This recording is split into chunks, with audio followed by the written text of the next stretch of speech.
Alléluia. Babylone la grande prostituée ou la prostitution moderne. Bonsoir, bonjour à vous bien-aimés frères et sœurs en Christ. Voyez par ce message que le Seigneur nous soumet par sa grâce. Qu'effectivement nous vivons dans un monde dont l'épicentre est le péché. Le péché qui constitue le fléau le plus grand qui soit de tous les temps. Voyez effectivement, bien-aimés, que ce fléau qui a irrigué tous les royaumes de la terre, comme cela est reporté dans Apocalypse chapitre 13, que les marchands de la terre se sont abreuvés du vin de l'impudicité de Babylone, la grande prostituée. Nous savons qu'elle se situe au Vatican, parce que véritablement, le Vatican constitue un repère de démons, d'ossements humains. Nous savons que le sang a été versé au nom de la dite religion. Et nous savons que ces sacrifices humains, donc, ont été faits pour abreuver leur maître qu'est Satan. Nous savons ainsi que toute forme de luxure, bien-aimée, a vu le jour et continue encore en ces temps de la fin, bien-aimée, d'être érigée à la vue de tous, et ce, tout domaine confondu.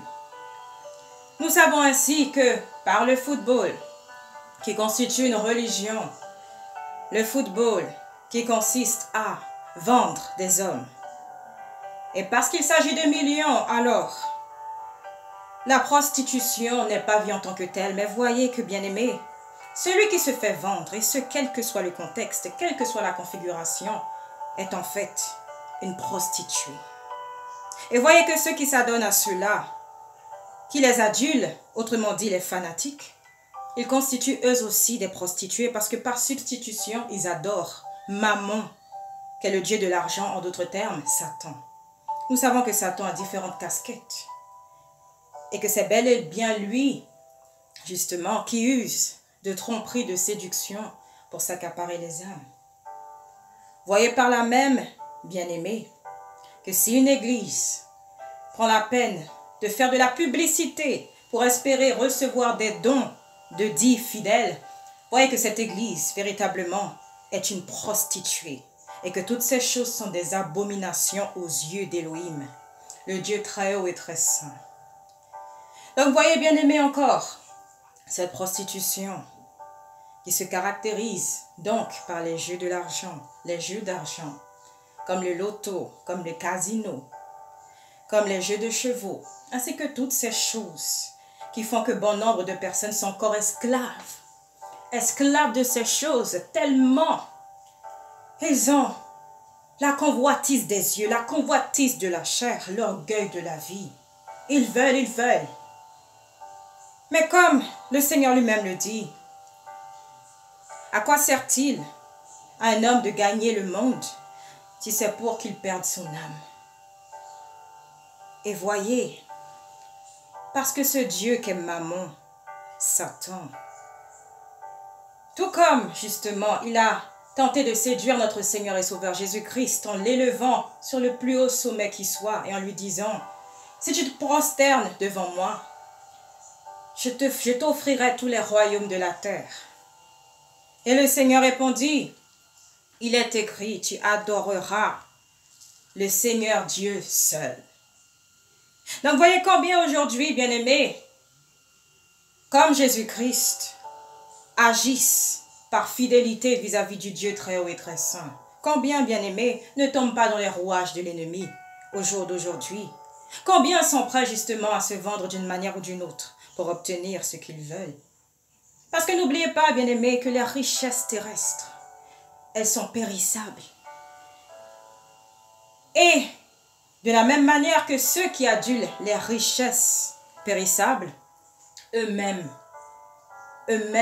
se font condamnables et ils seront périssables dans le feu, dans les flammes de l'enfer.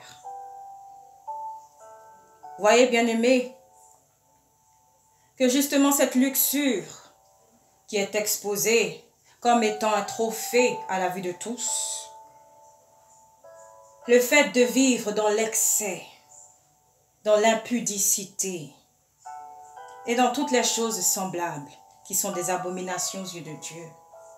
Voyez effectivement que bibliquement parlant, lorsqu'il s'agit de Sodome et Gomorrhe, Nous savons que ces deux villes ont existé.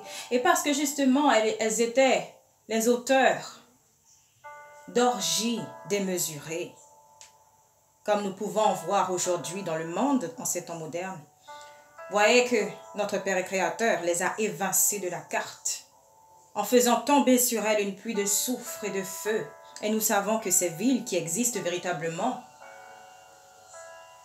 que ce sont ces ruines qui aujourd'hui, bien-aimés, sont érigées. Et il en sera de même pour ce monde. Ce monde sera détruit, et avec ceux qui sont rebelles au Dieu très haut et très saint. Donc voyez, bien-aimés, que l'esclavage qui a sévi dans l'Ancien Testament vis-à-vis du peuple d'Israël, cet esclavage, bien-aimé, dont l'Égypte était l'auteur, s'il était physique, aujourd'hui, il a pris une forme tout autre, il est devenu mental et spirituel. Et voyez que véritablement, le peuple d'Israël que nous constituons aujourd'hui, symboliquement, si véritablement nous avons reçu Jésus-Christ en tant que Seigneur et Sauveur, voyez qu'en fait, l'élite, ceux qui tirent les rênes, les ficelles de ce monde, ceux qui sont animés de l'esprit de Pharaon, ce sont eux-mêmes qui maintiennent ainsi les masses populaires en captivité. Et s'ils donnent l'illusion de liberté, voyez qu'effectivement, comme le Seigneur dit, nul ne peut servir Dieu et Mammon. En fait, tout est fait pour honorer leur Dieu qu'est Mammon. Parce qu'ils sont eux-mêmes, pour la plupart, déjà condamnés. Et parce que parmi certains, justement, demeurent des démons humains, voyez qu'ils ne se repentiront pas. Alléluia. Donc, bien-aimés, encore une fois, si vous entendez la voix du Seigneur, Jésus-Christ de Nazareth, n'endurcissez pas vos cœurs. Parce que vous savez que tant que ce monde existe encore, la grâce sous laquelle nous vivons, cette grâce, bien-aimés, nous pouvons en jouir encore. Voyez que si les jours sont écourtés, c'est bien pour que le Seigneur justement préserve ses élus, c'est-à-dire ses fidèles. Et si tel n'était pas le cas, ce monde ne serait plus aujourd'hui. Alléluia. Donc, bien-aimés, encore une fois, la balle est dans votre camp. Une chose est sûre, c'est que vous ne pourrez pas dire que vous n'avez pas été prévenu. Alléluia. Gloire au Seigneur. Donc, bien-aimés, je prie que le Seigneur, par son esprit de discernement, de sagesse, de connaissance, de révélation et de vérité, vous parle en cet instant.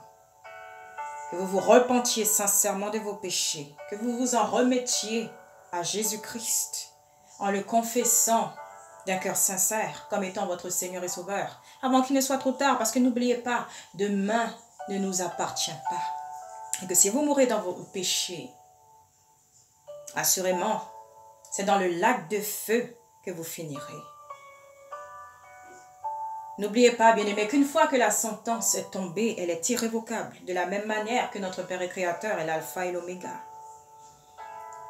Donc, ce temps passé sur terre qui constitue les préliminaires, annonçons notre vie véritable, selon laquelle nous vivrons avec Dieu et pour d'autres avec Satan, s'ils sont rebelles à Dieu. Voyez que c'est dès maintenant qu'il faut prendre position. Si vous pensez encore que ce qui peut constituer votre petit monde est plus important que de justement jeter un œil sur là où vous passerez votre éternité, vous saurez et vous verrez par vous-même que si vous ne faites pas le nécessaire en temps et en heure, alors, bien-aimés, vous le risquerez pour l'éternité. Que le Dieu très haut et très saint, bien-aimé, vous parle en cet instant. Recevez ce message dans le cœur et restez abondamment bénis en Christ.